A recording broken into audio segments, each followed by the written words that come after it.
आज आपण बघणार आहे क्वेश्चन नंबर 3 पेज नंबर 203. तर आपल्याला फर्स्ट काय करायचं आहे, ॲडजस्टमेंट टिक मार्क करायचे आहेत. तर बघूया फर्स्ट ॲडजस्टमेंट काय आहे. इथे बोलले क्रेडिटर हॅव इन्क्रीज बाय 10,000 म्हणजे क्रेडिटरला टिक मार्क करायचे. ओके, त्याच्यानंतर आहे गुडविल. गुडविलला आपल्याला टिक मार्क करायची गरज नाही आहे. नेक्स्ट आहे loose to livestock, loose to आणि लाईव्ह स्टॉक. त्याच्यानंतर आहे RDD जे डेटर बरोबर रिलेटेड असते, डेटरला टिक मार्क करायचे आहे. नेक्स्ट आहे कमिशन, कमिशनला पण टिक मार्क नाही येणार. अशा प्रकारे आता आपले हे टिक मार्क करून झालेले आहे. तसंच आपल्याला आता या क्वेश्चनमध्ये काय बनवायला त्यांनी सांगितलं आहे तर बघूया. इथे बोललं आहे प्रिपेअर रिव्हॅल्युएशन अकाउंट. तर रिव्हॅल्युएशन म्हणजे काय, तर profit and loss adjustment account. जशी आपल्याला दोन नावं असतात, ओके, दोन म्हणजे आपलं खरं नाव आणि मित्रांनी ठेवलेलं जे टोपण नाव असतं ते. तसं या अकाउंटला पण दोन नाव आहेत. फर्स्ट आहे रिव्हॅल्युएशन अकाउंट आणि दुसरं याला नाव आहे profit and loss adjustment account, म्हणजे जे आपण पहिलं बनवतो ते. तसंच केशव कॅपिटल अकाउंट सांगितलंय and showing the amount payable to his executor. Okay, म्हणजे आपल्याला दोन अकाउंट बनवायचे आहेत, रिव्हॅल्युएशन आणि केशव कॅपिटल. ओके, चला तर आपण हे सॉल्व करूया. आता जसं आपल्याला सांगितलं त्यांनी की रिव्हॅल्युएशन अकाउंट बनवा, केशव्स कॅपिटल बनवा, पण मी अजून एक बॅलन्स शीट पण बनवली. कारण आपल्याला ना बॅलन्स शीटवरून जे मध्ये बॅलन्स शीटमध्ये जे आपण ॲड किंवा लेस करतो ते आपल्याला या रिव्हॅल्युएशनमध्ये पोस्ट करायचं असतं, म्हणून मी हे बनवलेलं आहे. Okay, balance sheet. तर चला तर आपण आता हे सॉल्व करूया. सो फर्स्ट आपण काय करणार आहे, असेट आपण ट्रान्सफर करणार आहे. मग बघू शकता तुम्ही इथे असेट साईडला काय काय दिलं आहे ते. इथे बोललं आहे असेट साईडला गुडविल. ओके, आता ज्यांना ॲडजस्टमेंट आहेत ना मी तेच पोस्ट करणार आहे, कारण तसं पण मला बॅलन्स शीट बनवायला सांगितली नाही त्यांनी. मग फर्स्ट आपण बघूया गुडविलला जाऊ द्या, लूज टूल्स. मग इथे ना loose tools, loose tools. Okay, त्याची अमाऊंट आहे 50,000. लूज टूल त्याला ॲडजस्टमेंट आहे म्हणून 50,000 आतमध्ये. नेक्स्ट आहे डेटर. ओके, डेटरची अमाऊंट आहे 1,50,000. एक लाईन सोडून डेटर 1,50,000. ओके, त्याच्यानंतर आहे लाईव्ह स्टॉक, त्याची पण अमाऊंट आहे 1,00,000. एक लाईन सोडून लाईव्ह स्टॉक. ओके, तर अशा प्रकारे आपले असेट ट्रान्सफर करून झालेले आहेत.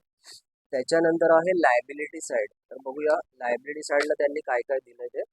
बघा इथे बोललंय रिझर्व, जनरल रिझर्व. तर जे रिझर्व असतात आपण ते कॅपिटलमध्ये ट्रान्सफर करतो. ओके, पार्टनर्स कॅपिटलमध्ये ट्रान्सफर करतो. मग आपण इथे पार्टनर्स कॅपिटल नाही, फक्त एका पार्टनरचं कॅपिटल बनवलंय. मग आपण खाली केशवचं आपण फाइंड आउट करूया त्याला किती रिझर्व्स भेटलं ते. ओके, मग आपण बघूया त्याची अमाऊंट त्यांनी दिली 25,000 रिझर्वची. ओके, जनरल रिझर्वची अमाऊंट दिली 25,000. ओके, बघू शकता तुम्ही इथे जनरल 25,000. मग त्यांना काय त्याचा रेशिओनुसार आपल्याला डिस्ट्रीब्यूट करायचं आहे 5:3:2. आता आपल्याला कोणाला द्यायचं, केशवला. मग केशव कितवा पार्टनर आहे ते बघायला लागेल. राम, माधव आणि केशव. बघा इथे सिक्वेन्स आहे, राम, माधव आणि केशव. तिसरा पार्टनर आहे म्हणून तिसरा रेशो घेणार आहे आपण. इथे येणार 25,000 मल्टिप्लाय तिसरा रेशो 2 आहे, डिवाइड या रेशोची टोटल म्हणजे 10. म्हणजे 5, 3, 8 आणि 2, 10. एक एक 0 कॅन्सल, 0, 0, 0, 5 गुणे 10, 1 मोरो, 2 to the 4 आणि 5 म्हणजे किती, 5,000. तर रिझर्व किती भेटले केशवला, 5,000. मग आता रिझर्व ट्रान्सफर कुठे होणार, लायबिलिटी म्हणजे कुठली साईड असते, क्रेडिट. ओके, लायबिलिटी कुठली साईड असते, क्रेडिट साईड असते. लायबिलिटी कुठली असते, क्रेडिट साईड. म्हणून लायबिलिटीचं जे पण असेल ते क्रेडिटला जाणार आहे. मग जनरल रिझर्व आपण इथे केशवच्या इथे एक लाईन वरती सोडून इथे लिहायचं आहे जनरल रिझर्व. ओके, तर इथे लिहायचं जनरल रिझर्व. किती अमाऊंट भेटली, 5,000 आपण बघितली. ओके, बघू शकता इथे आपण कॅल्क्युलेट केली होती, किती आली, 5,000. म्हणून इथे टाकायचं आहे 5,000. नेक्स्ट आहे क्रेडिटर. क्रेडिटर आपण इथे पोस्ट करूया लायबिलिटी साईडला. क्रेडिटर त्याचा अमाऊंट आहे क्रेडिटरचा 1,00,000 रुपये. मग इथे 1,00,000 रुपीज. ओके, इथे ना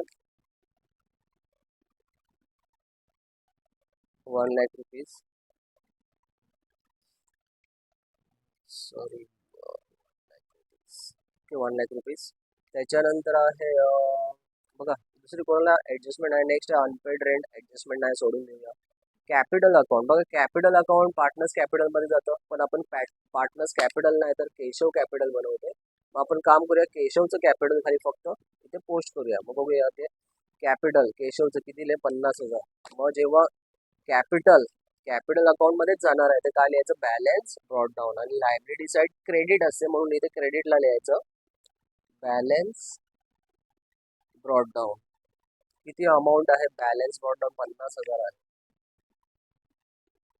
बघा याच्यासाठी मी ती लाईन सोडलेली बॅलन्स ब्रॉड डाऊन लिहिण्यासाठी तुम्ही पण असंच करायचं आहे बॅलन्स ब्रॉड डाऊन आधी येतं त्याच्यानंतर बाकीचं काय आहे ते येतं ओके तर अशा प्रकारे आपली लायबिलिटी साईड कंप्लीट झालेली आहे तर लायबिलिटीमध्ये काय बघितलं आपण जे रिझर्व्ह असतात ते पार्टनर्स कॅपिटलमध्ये जातात ओके मग आपण पार्टनर्स कॅपिटल बनवत नाही पण केशवचं कॅपिटल अकाउंट बनवतो म्हणून त्याला तिथे ट्रान्सफर केलं आणि फक्त केशवचं जो रेशोनुसार जे अमाऊंट आलं तेच इथे आपण ट्रान्सफर केलेलं आहे ओके आता आपण ऍडजस्टमेंट सॉल्व्ह करूया बघा इथे इथे सांगितलंय केशव डाय ऑन 31 जुलै 2018 मग आपण काय करतो टाइम लाईन ड्रॉ करतो इथे आपण अशी टाइम लाईन ड्रॉ करायची आहे फायनान्शियल इयर स्टार्ट होतं एप्रिल पासून एंड होतं मार्च आणि त्याची डेथ कधी झालेली आहे केशव डाय ऑन 31 जुलै 31 जुलैला तो डेथ झाली त्याची म्हणजे तो बिझनेसमध्ये किती महिने होता तर एप्रिल पासून जुलैपर्यंत ह्या पिरियडमध्ये तो होता म्हणून महिने आपल्याला काउंट करायचे आहेत एप्रिल मे जून जुलै म्हणजे 4 महिने 4 मंथ्स ओके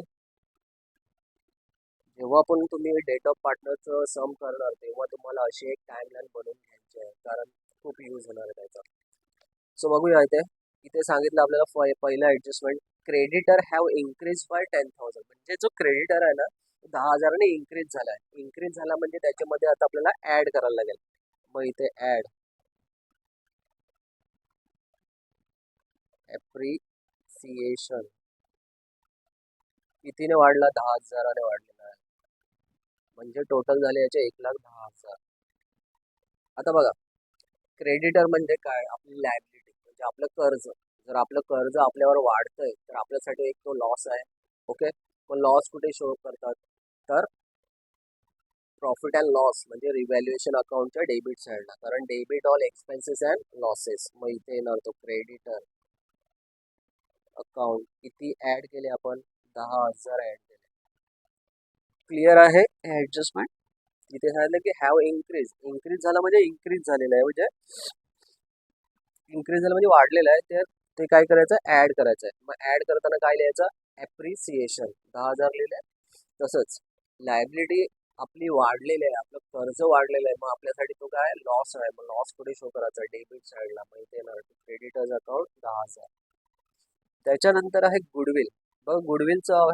जे ऍडजस्टमेंट आहे ते आपण नंतर सॉल्व्ह करूया नेक्स्ट आहे लूजटूल अँड लाईव्हस्टॉक व व्हॅल्यूड 80,000 अँड 1,20,000 आता त्यांनी सांगितले की जी लूजटूल आणि लाईव्हस्टॉक आहे त्याची व्हॅल्यू काय आहे सध्या तर पहिलं लूजटूलची सांगितले 80,000 जेव्हा पण हा वर्ड तुम्हाला दिला जाईल ऍडजस्टमेंटमध्ये व्हॅल्यू असा तर आपल्याला जे पण अमाऊंट दिलेले आहे ते आपण आउटर साईडला टाकणार आहे म्हणजे 80,000 इथे आपण आउटर साईडला टाकणार आहे मग आता आपल्याला बघायचं आपल्या असेटची व्हॅल्यू इन्क्रीज झाली की डिक्रीज झाली तर बघा इथे लूज टूल 50,000 होतं आधी आता किती झालं 80,000 म्हणजे वाढलं आणि जेव्हा वाढतं तेव्हा म्हणजे आपल्याला ते ऍड करायचं असतं मग ऍड करताना लिहायचं ॲप्रिसिएशन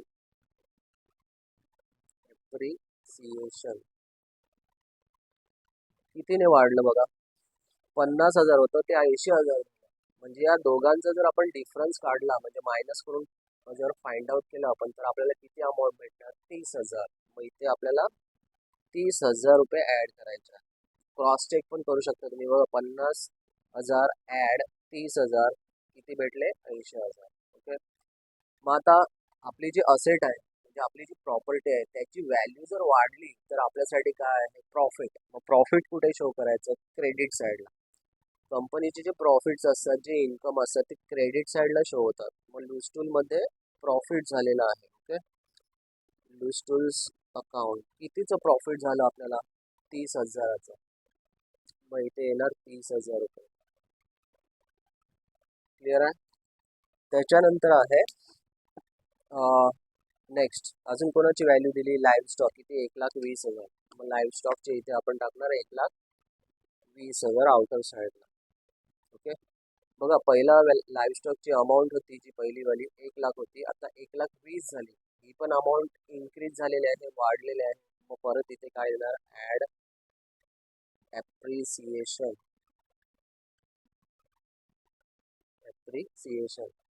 1,20,000 आणि 1,00,000 दोघांचा डिफरन्स कितीचा आहे, 20,000.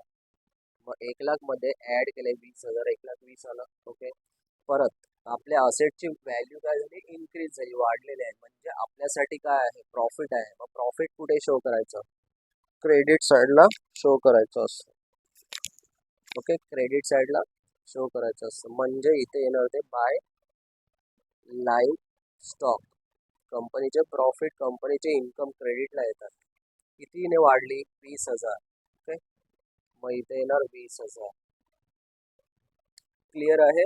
जेव्हा पण असा वर्ड तुम्हाला दिला जाईल ॲडजस्टमेंटमध्ये व्हॅल्यू, मग जे पण अमाऊंट दिलेली आहे ते आपण आउटर साईडला टाकायचे असतात. मग चेक करायचं अमाऊंट इन्क्रीज झाली, डिक्रीज झाली. जसं आता आपण चेक केलं की इन्क्रीज झाली होती, मग इन्क्रीज झाली तर ॲप्रिसिएशन आणि डिक्रीज झाली तर डेप्रिसिएशन असतं. ओके, नेक्स्ट ॲडजस्टमेंट आहे RDD वॉज मेंटेन ॲट 10,000. म्हणजे RDD 10,000 मेंटेन केलेले आहे.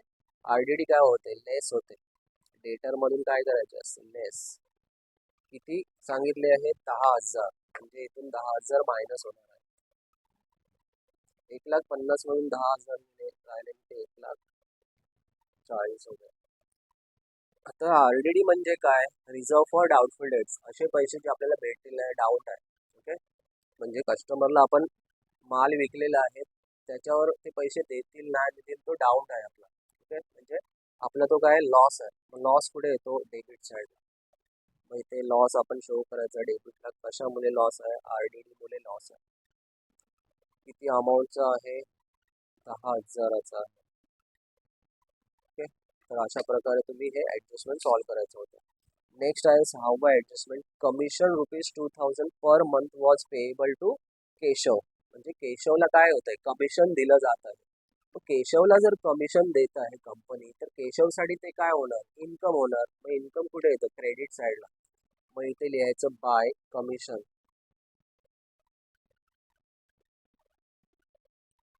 किती सांगितले बघा इथे, commission 2,000 per month was payable to Keshav. केशवला 2,000 रुपये प्रत्येक महिन्याला कमिशन देणार आहे कंपनी. ओके, म्हणजे 2,000 पर मंथ बोललं तर 2,000 मल्टिप्लाय तो बिझनेसमध्ये किती महिने होता, आपण इथे कॅल्क्युलेट केलेलं बघा टाइम लाईनवर. किती महिने होता, 4 महिने.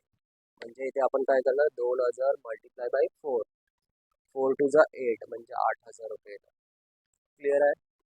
आणि कमिशन क्रेडिटलाच का आलं, कारण आपण केशवला कमिशन दिलेलं आहे. कंपनीने केशवला कमिशन दिलेलं आहे, म्हणजे केशवसाठी ते इन्कम आहे. इन्कम क्रेडिटला येतात. पुढे सांगितलं की profit for 2018-19 was estimated at 45,000 and Keshav share in it up to the date of his death was given to him. जसं आपण लास्ट 2-3 लेक्चरमध्ये प्रॉफिट आणि गुडविलचे ॲडजस्टमेंट वर्किंग नोटमध्ये सॉल्व्ह केली, तर ते हेच ॲडजस्टमेंट आहे प्रॉफिटवालं. मग आपण हे सॉल्व्ह करूया आता वर्किंग नोटमध्येच. इथे लिहूया की केशव्स प्रॉफिट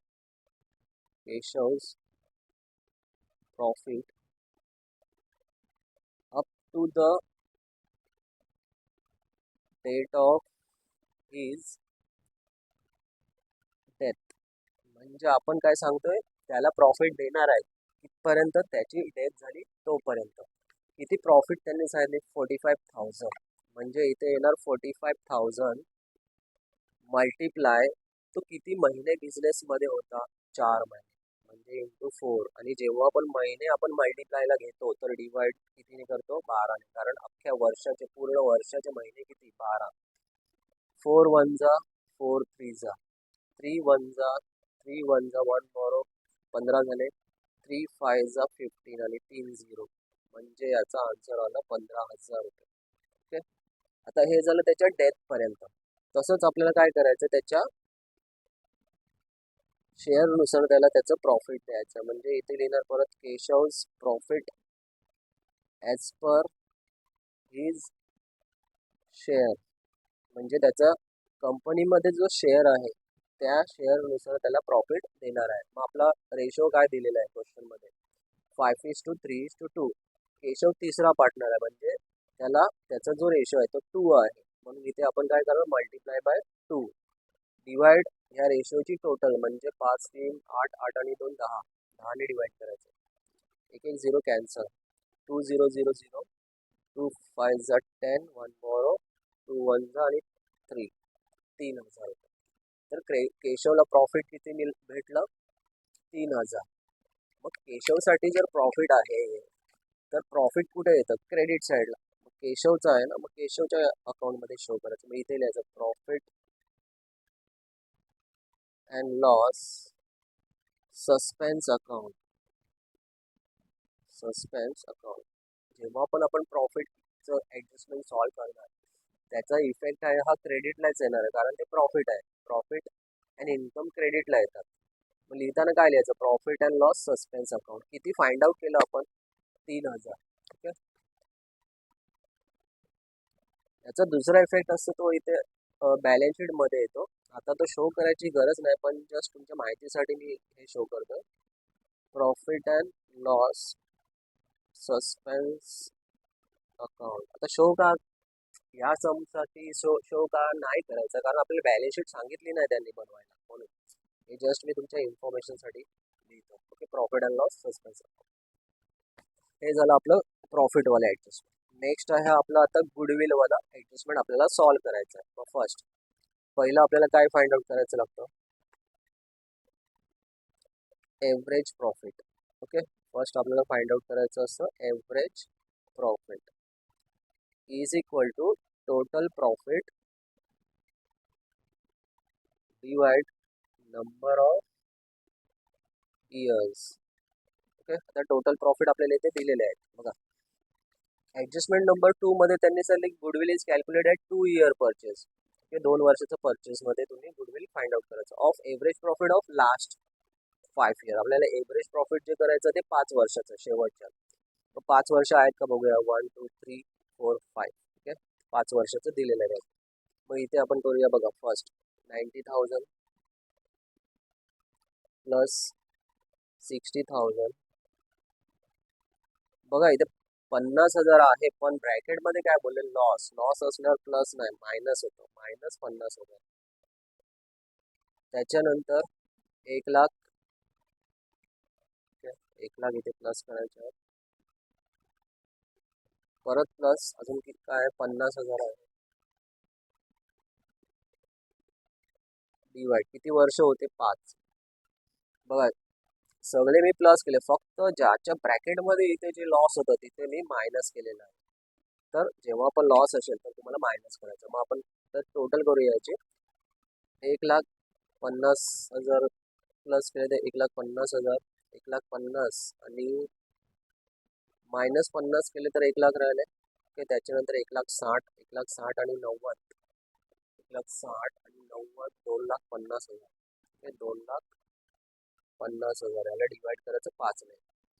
5 1 5 5 म्हणजे आन्सर आलं आपलं 50,000. तर एव्हरेज प्रॉफिट किती भेटलं, 50,000. त्याच्यानंतर फाइंड आउट करायचं असतं आपल्याला goodwill. Goodwill is equal to average profit multiply number of years purchase. Average profit किती आहे, 50,000. आपण आताच फाइंड आउट केलेलं आहे बघा इथे. Average profit 50,000. Number of year purchase आपल्याला क्वेश्चनमध्ये टाइम्समध्ये देतात कधी, किंवा डायरेक्टली मेन्शन पण असतं. टाइम्समध्ये म्हणजे लास्ट टाइम आपण एक सम बघितलं त्याच्यामध्ये दिलेलं 2 टाइम्स. तसं 2 टाइम 3 टाइम थ्राईस ट्वाईस असे वर्ड्स असतात. पण कधी कधी डायरेक्ट पण मेन्शन असतं, जसं या सममध्ये आहे बघा इथे. Goodwill is to be calculated 2 year purchase. Okay. किती इयर परचेस आहे, नंबर ऑफ इयर परचेस 2, म्हणून मल्टिप्लाय 2. मग 50,000 इंटू 2 केलं तर याचा आन्सर येणार 1,00,000 रुपये. ओके. तर टोटल आपली जी कंपनी आहे म्हणजे आपलं ही जी कंपनी आहे त्याच्यामध्ये गुडविल किती आहे 1,00,000. पण आता आपल्याला काय करायचं, केशवचं गुडविल आपल्याला फाइंड आउट करायचं. मग इथे लिहायचं Keshav's goodwill, Keshav's goodwill as per his share.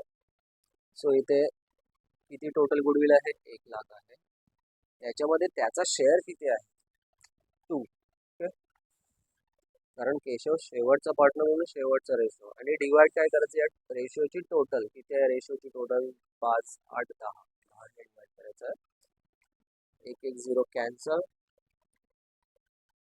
2 1 2 म्हणजे आन्सर आलं याचं 20,000. ओके, किती आलं गुडविल 20,000. केशवचं गुडविल 20,000. मग गुडविल कुठे येतं, गुडविल येतं क्रेडिट साईडला. कधी पण तुम्ही ॲडमिशन ऑफ पार्टनर पण शिकलं असेल, त्याच्यामध्ये पण आपण गुडविल कुठे पोस्ट करत होतो, क्रेडिट साईडला.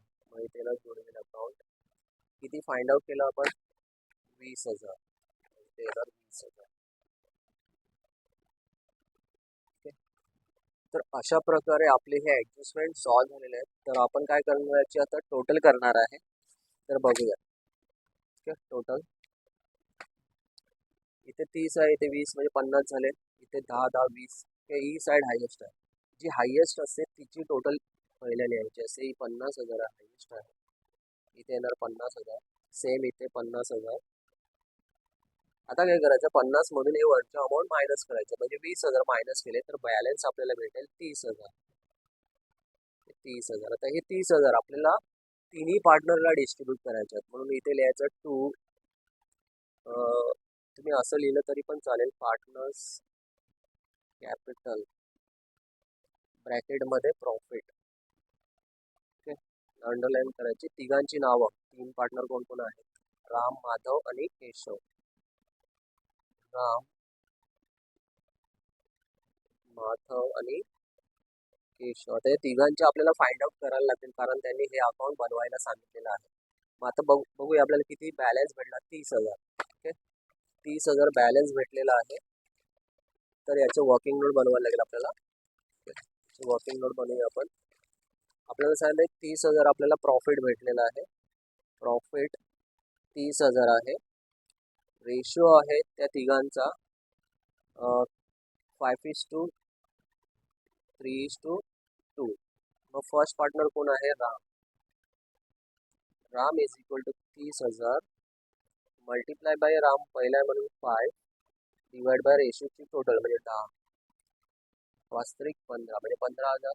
तसंच सेम माधव, अगेन 30,000 घ्यायचे आहे. माधव दुसरा पार्टनर आहे, मग दुसरा रेशो 3 डिवाइड बाय 10. 3 3 9. आणि शेवटचं केशव. केशव सेम 30,000 मल्टिप्लाय केशवचा तिसरा रेशो 2 डिवाइड बाय 10. 1 1 0 कॅन्सल. 3 2 6. तर बघा 15 9 आणि 6. 15 9 आणि 6. तर हे अमाऊंट आपल्याला इथे पोस्ट करायचं आहे. ओके, 15 9 आणि 6. इथे ना 15,000 9,000 आणि 6,000. ओके, तर हे ॲक्च्युली इथे ना लिहायचं, त्याच्या समोरच लिहायचं. इथे लिहायचं. ॲक्च्युली इथे लिहिताना कसं लिहायचं असं, to revaluation profit transfer to partners capital account. मला जागा नाही म्हणून ते शॉर्टकट मारलेलं आहे. शॉर्टकटमध्ये काय लिहिलं आहे की टू पार्टनर्स कॅपिटल अकाउंट, म्हणजे याच्यानंतर कुठलं अकाउंट आहे, पार्टनर्स कॅपिटल येतं म्हणून. तर आपल्याला हा बॅलन्स आहे तो नेक्स्ट अकाउंटमध्ये ट्रान्सफर करायचा. पण कोणाचा ट्रान्सफर होणार, आपण कोणाचा अकाउंट बनवलेला आहे, केशव. फक्त केशवचा इथे ट्रान्सफर करायचा. मग इथे लिहायचं बाय, कुठल्या अकाउंटमधून ट्रान्सफर होतो, रिव्हॅल्युएशन. मग इथे लिहायचं बाय रिव्हॅल्युएशन ब्रॅकेटमध्ये प्रॉफिट किती केशवचा आहे 6,000 आहे. ठीक आहे, तर अशा प्रकारे हे याचं ट्रान्सफर झालेलं आहे. आता आपल्याला याची टोटल करायची आहे. बघा इथे मला थोडं कमी जागा झाली. तुम्ही जेव्हा पण बोर्डच्या पेपरला हे करणार तेव्हा ना एका पेजवर 2 करा आणि बॅलन्स दुसऱ्या पेजवर करा. ओके, म्हणजे एका पेजवर हाफ पेज केलं तर तुम्हाला बरोबर जागा बसेल. आता आपल्याला याची टोटल करायची आहे. तर बघू शकता आपण 50, 5, 55, 55 आणि 8 किती 63, 63 आणि 3 66, 66 आणि 6 72, 72 आणि 20 92 किती टोटल आहे 92,000. सेम इथे येणार बघा, वरती एक पण अमाऊंट नाही म्हणून आपली जेवढी टोटल असते, जेव्हा एक पण अमाऊंट नसते तेव्हा काय करायचं आहे, जी टोटल असेल तीच आपली बॅलन्स होते. म्हणून इथे 92,000 आणि मग इथे लिहायचं काय तर to executor executor loan account. Okay, तर अशा प्रकारे आपल्याला ही टोटल करायची होती. बॅलन्स शीटची करायची गरज नाही, कारण त्यांनी आपल्याला बॅलन्स शीट बनवायला सांगितलेली नाही आहे. आपल्याला हे दोनच अकाउंट त्यांनी बोललेले आहे. म्हणून इथे आपला आता सम कंप्लीट झालेला आहे. ओके, तर तुम्ही बघू शकता आपलं बॅलन्स आला 92 आणि आपला आन्सर पण त्यांनी टेक्स्टबुकमध्ये किती दिलं आहे, एक्झिक्युटिव्हचं 92 आणि रिव्हॅल्युएशनचा पण बॅलन्स तुम्ही चेक करू शकता किती आहे 30,000 आणि आपल्या पण 30,000 आलेला आहे. तर अशा प्रकारे तुम्ही हे क्वेश्चन सॉल्व्ह करू शकता. तुम्हाला जर असं काय वाटलं मी अजून कुठला क्वेश्चन सॉल्व्ह करायला पाहिजे, तर तुम्ही कमेंट बॉक्समध्ये मला लिहून सांगू शकता की सर हा क्वेश्चन आम्हाला सॉल्व्ह करून सांगा.